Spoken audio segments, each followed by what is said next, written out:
Namaskar.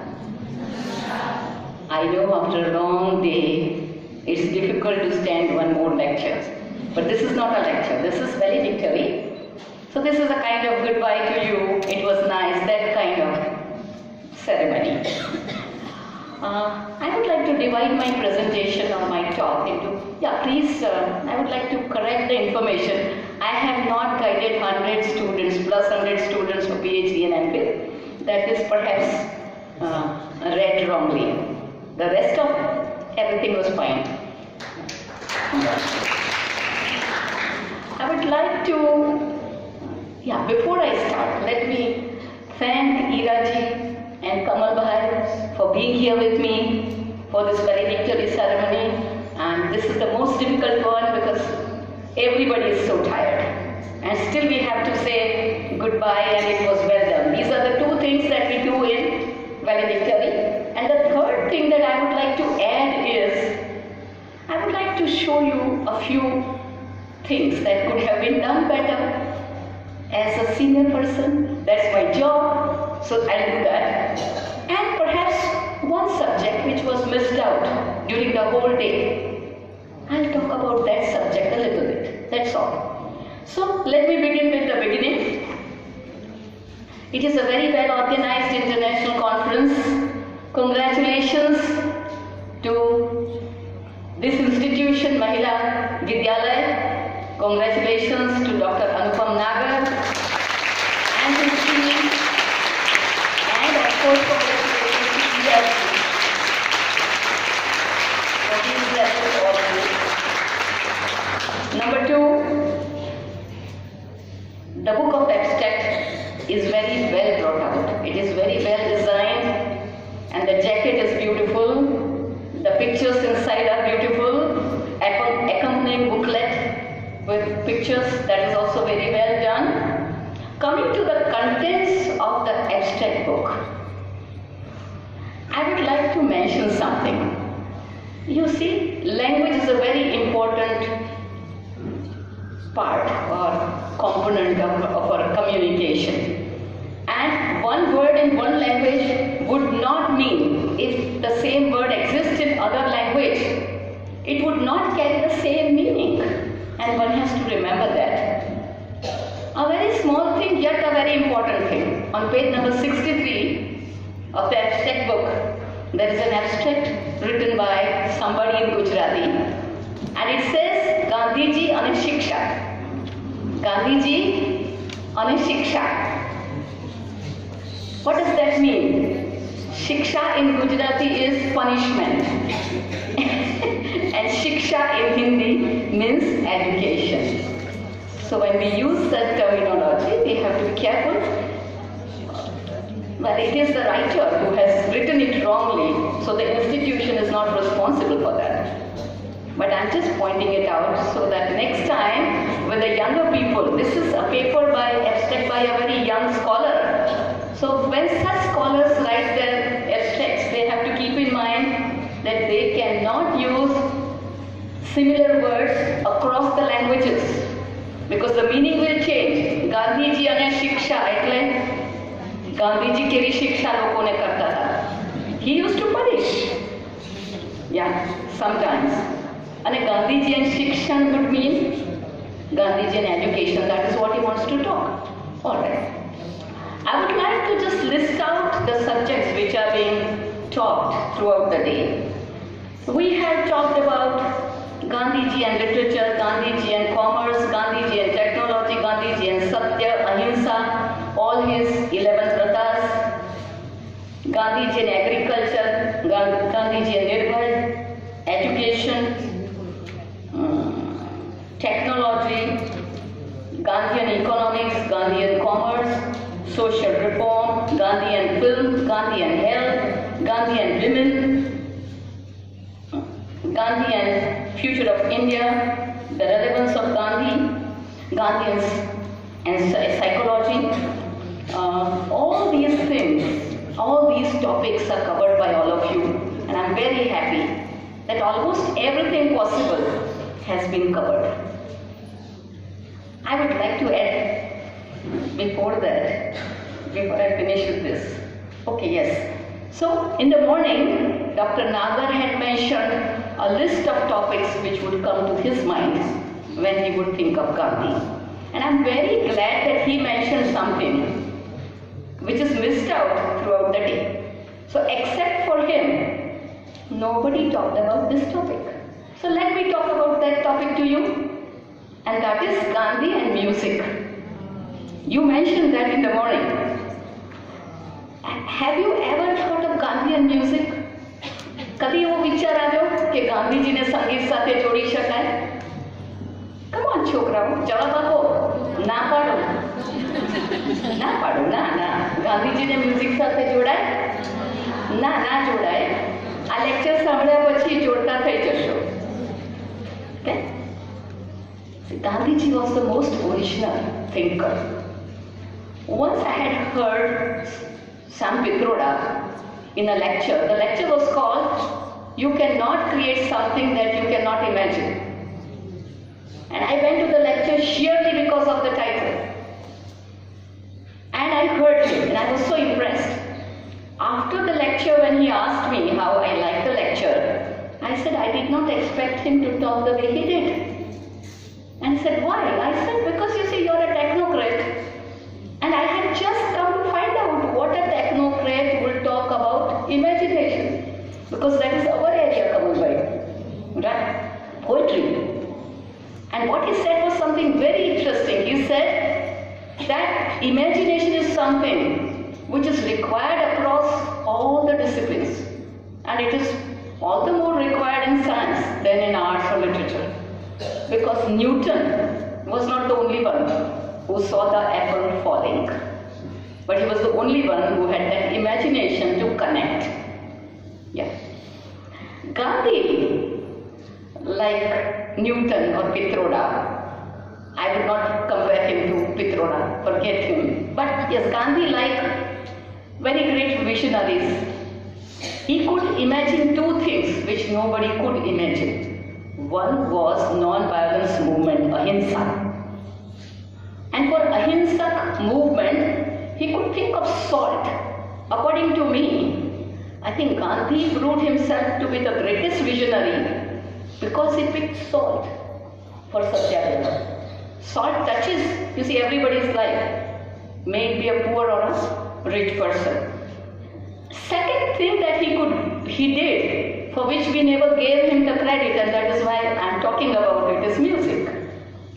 He was the only one who could ever think of music as a tool to connect India, unite India. He was the one who encouraged music, and not for the sake of political purpose only. He firmly had a lot of faith in music. And I'm talking about a very fresh avenue for the new researchers and for the young guides. This is a very new area on which one could work, Gandhi and music. Once, Gandhi says that if he didn't have sense of humor and music, these two things in his life would have been miserable. મારા જીવનમાં ગાંધીજી કહે છે કે રમૂજ વૃત્તિ ના હોય અને સંગીત તત્વ ના હોય તો મારું જીવન બહુ તકલીફ ભર્યું અસહ્ય બની જાય. આ બે વસ્તુને લીધે હું જીવતો રહ્યો છું. એટલે સંગીત કોઈ જેવી તેવી વસ્તુ નહોતી ગાંધી માટે. એવું નહોતું કે વોટ લઈ લીધો, જીતી જવાનું, પછી ભૂલી જવાનું. No, he had a lot of faith in music, and as he could connect the whole of India through salt satyagraha, in the same way he did something which was most original. So you think of those days when women were not allowed to come out of parda. Their singing on the stage was something impossible. Nobody would think of women singing on the stage, and music, dancing and instrument playing, that was all associated with lowly people, tawayas, kothewali. They would do music. And Gandhi, the Mahatma, he thought of music. He realized that this was a country which was dharma pran country, where dharma was very important. And for him, dharma is not Hindu, Muslim, Sikh, Isai, not that. Dharma is your kartavya. But to give a call to people, he used this dharma. He had sabhas, and before the sabhas he would have prayer meetings. And those prayer meetings were the most fascinating part of Gandhi's sabhas. People flocked to those meetings as soon as there was singing done. And we know how effective it is when somebody is singing. It's very soothing. I would like to quote from Gandhi what he talks of music. Music does not proceed from the throat alone. That is music of mind, of the senses and of the heart. So, according to him, he further, his logic saying that a good musician is one who is in harmony with himself and in harmony with the world. He doesn't have to make an effort to reach out to people. He doesn't have to make an effort to sing for himself because there's music inside, and music is a connecting factor. So this kind of music, and then he adds that such music, when it is used for national purpose, it can serve as a glue. It can serve as it can create communal harmony. And with this kind of conviction, he would advocate that there should be more and more music schools. So in one of the inaugurations of a music school, he has said that as your Bapu, as your leader, I wish that rather than having normal schools, we should have more and more schools for music, because that is the training for Atma. It teaches you how to be harmonious with self. And then he talks of Tal and Sur also. Very surprisingly, I'm sure તમે અહીંયા બેઠેલા બધાને આ વસ્તુ news તરીકે લાગતી હશે કે ગાંધી કદી આવું બધું બોલતા હોય, પણ આ બધું એ બોલેલા છે. એ સંગીતમાં એમની જે શ્રદ્ધા હતી એ બીજા કશામાં નહોતી. અને સત્યાગ્રહ, સત્ય, અહિંસા, ચોરી ના કરવી, એ બધા જ આગ્રહો ખરા, પણ એ બધા આગ્રહો માટે ભેગા કરવાનું કામ, લોકોને ભેગા કરવાનું કામ કોણ કરશે? સંગીત. એકવાર સંગીત માટે લોકો આવે, ભેગા થાય, સંગીતથી એક સેતુ બંધાય, સંગીતથી એકબીજા પ્રત્યે વિશ્વાસ કેળવાય કે હા આ જે કહેશે સાચું કહેશે, કારણ કે માણસ ચોખ્ખો લાગે છે. પછી એ માણસ જે કહે એ પ્રમાણે લોકો કરે. તો સંગીત એક સેતુ હતો રાષ્ટ્ર માટે, સ્વતંત્રતા માટે, ને ગાંધીને પોતાની જાત સાથે જોડવા માટે.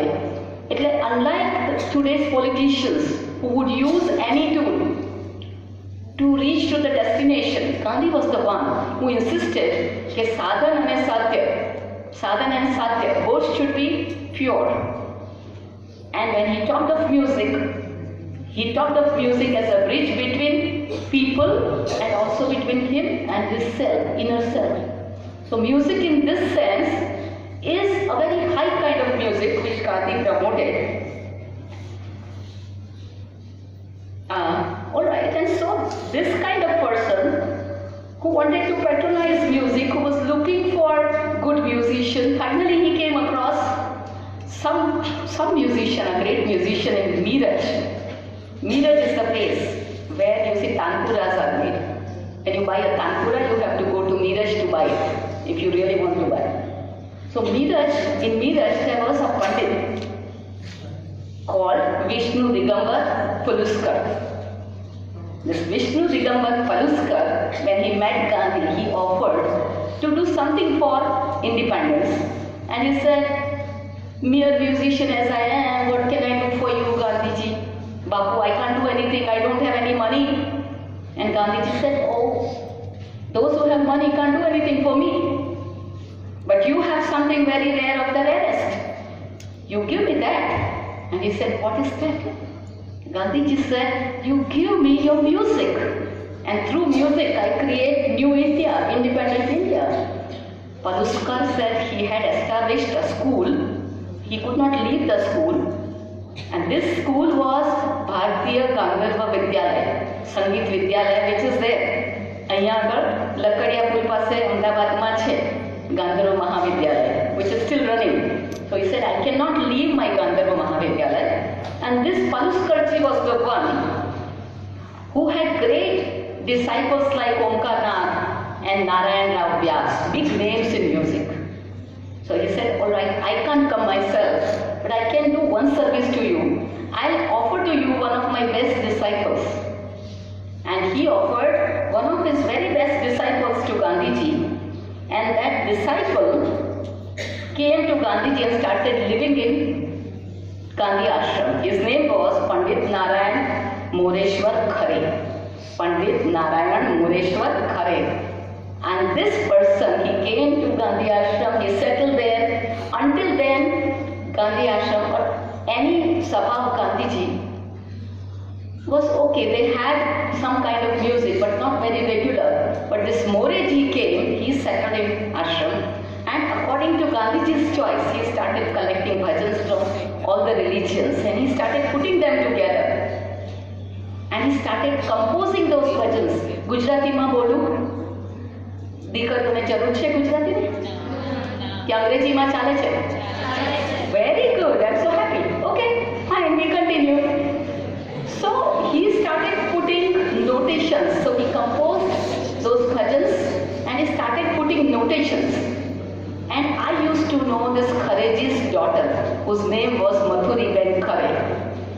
And Mathuri Ben Khare and Khareji, they could sing these bhajans set to different tals and different ragas of the day. And thus, Ashram Bhajanavali, a collection of Gandhiji's loved bhajans, was created. It was first published in 1921 or so, I'm not sure. And every year, they have to print at least some 5 to 10,000 copies. Navjivan has got the copyright. Until today, they are printing Ashram Bhajanavali, and till today, family like our family, we sing those bhajans. As I told you in the morning, I hail from a Gandhian family, and so we have a tradition of music and Gandhism in our family.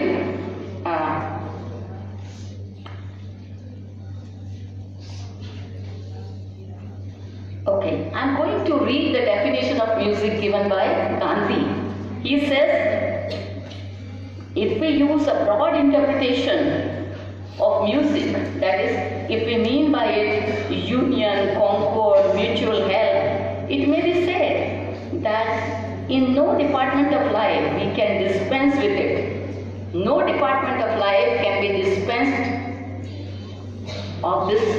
No department of life, no walk of life can be devoid of music. If you don't have music, in any walk of life, the life will be really very dry. And so,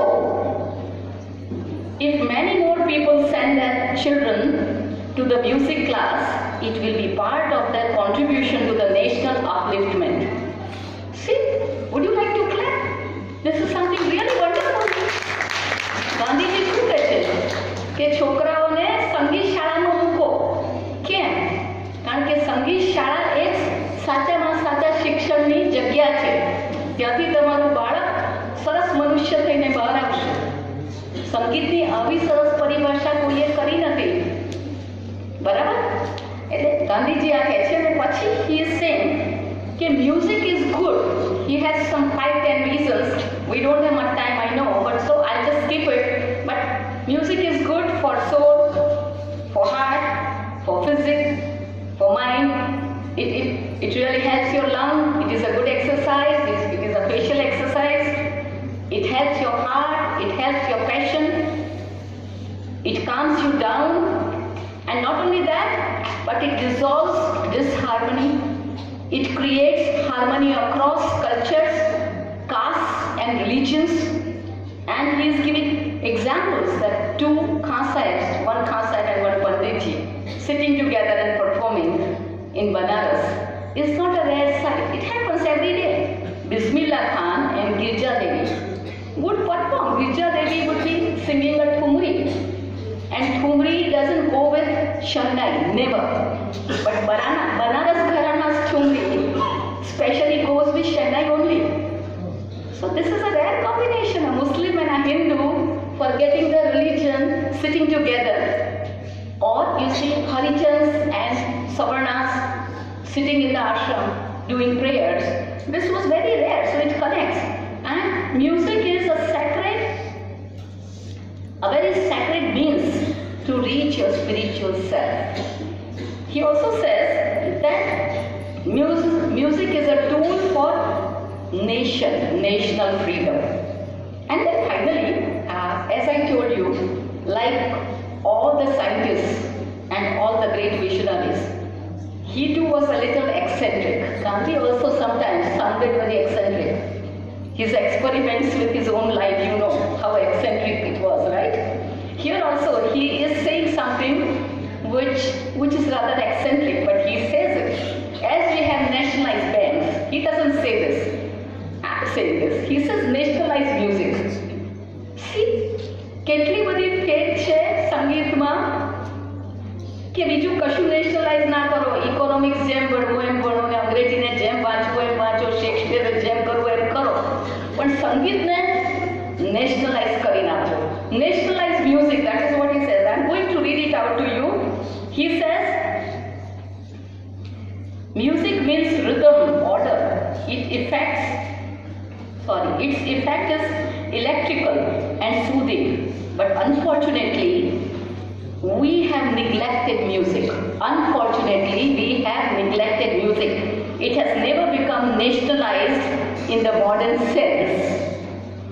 If I had any influence with volunteers by scouts and Seva Samiti organizations, I would make compulsory a proper singing in company of national songs. That is, I would make it compulsory that you sing in company of many people the national songs, and to that end, I should have great musicians attending every congress or conference and teaching mass music.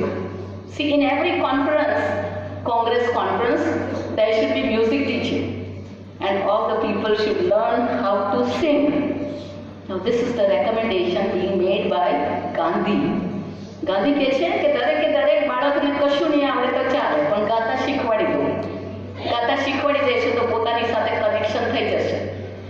Call સાહેબ કહેતા હતા ને, conference video કોલમાં કહેતા હતા ને, mister call કેટલા જણ હાજર હતા video કોન્ફરન્સિંગમાં?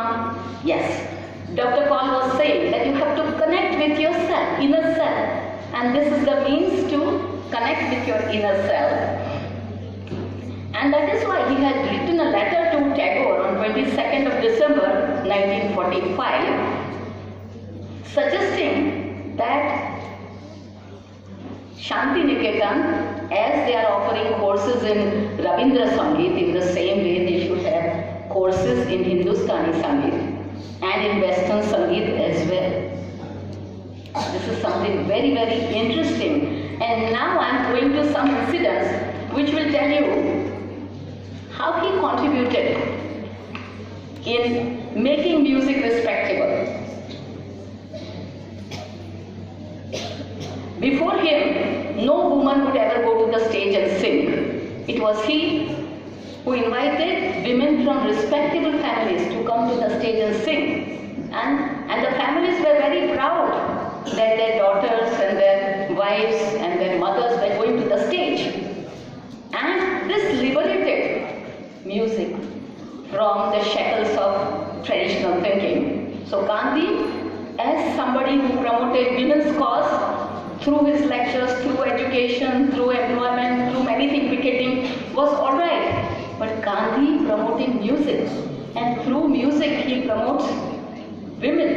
That's a rare thing, and I think this needs to be taken very seriously. I would also talk to you about Gauhar Chand. Gauhar Chand of Kashi was a tabayaf, a very famous tabayaf who would sing beautifully, and Gandhi was a brahmachari, didn't mind listening to her. M.S. Subalakshmi, who was a Devdasi's daughter, but Gandhi did not mind listening to M.S. Subalakshmi. And Girja Devi, who in one of the interviews said that but for Gandhi, old timer, Girija Devi is an old timer. She's no more now. So at the age of 85, in an interview, she says that but for Gandhi, we wouldn't have been, the singing women would not have been so very respectable. So all these women, they were respected because Gandhi promoted music, and as the name of the saint was there in promotion of music, they became very, very respectable. And let me talk about Prasar Bharati's director, Mrunal Pandey, who gives an example which is very interesting. See how the attitude of the higher can change so much. She talked to me and she was telling me that when she took over, she went to the archives and old files of Prasar Bharati, and she found that the first director of Prasar Bharati in Free India was Govind Vallabh Pant. And Govind Vallabh Pant, he was a Puritan. So the moment he took over, he declared कि गाने वाली सारी औरतों को बंद कर दो, गाने वाली कोई औरत रेडियो पे नहीं आएगी। क्यों? ये सारी की सारी बिल्कुल ऐसी हैं, अच्छी नहीं है, रिस्पेक्टेबल नहीं है, इन्हें गाना नहीं, बंद कर दो इनका गाना। And no women were being invited. So singers like Gohar Jan, Girija Devi and many others, they were not invited. Thankfully, after 3 months, Nehruji changed his mind, and this portfolio was offered to somebody else who was sensible. And this gentleman appointed 2 singer women, senior women, on the advisory. And this singer women, in a very typical feminine manner, without talking about it, they quietly wrote a minute saying whatever is decided by the earlier minister is being overruled. Earlier director, and now any woman who comes to sing here and she is a Hindu, she'll be called Devi. So Savita Devi, Savitri Devi, all these Devi, उनके नाम के पीछे देवी लगा दो, और जो मुस्लिम औरतें हैं उनके नाम के आगे प्रीफिक्स लगा दो बेगम आगे लगा दो, और फिर उन्हें बुलाओ और गाना गाओ, and they'll be respectable. और वो कौन थी? बेगम अख्तर, जो बहुत बड़ा नाम है। Lastly, before Gandhiji's death, he was so very impressed by Shubha Lakshmi that he sent a letter to Shubha Lakshmi saying that you compose one song, bhajan, Hari Tumaj Karo Janaki Peer. Have you heard this bhajan? Yes. And she wrote back saying, Gandhiji, I don't know Hindustani music. And he said, anyhow, you do it for me. And so she approached Pondicherry Ashram, and she requested Dilip Roy to compose this. Dilip Kumar Roy. And he composed it, and then she sang it overnight. The All India Radio, EIR, they recorded her, and the spool was sent to Gandhiji, and he was very happy. Within 3 months, Gandhiji passed away, and when he passed away, for the whole of the day, there were only 2 bhajans being played. One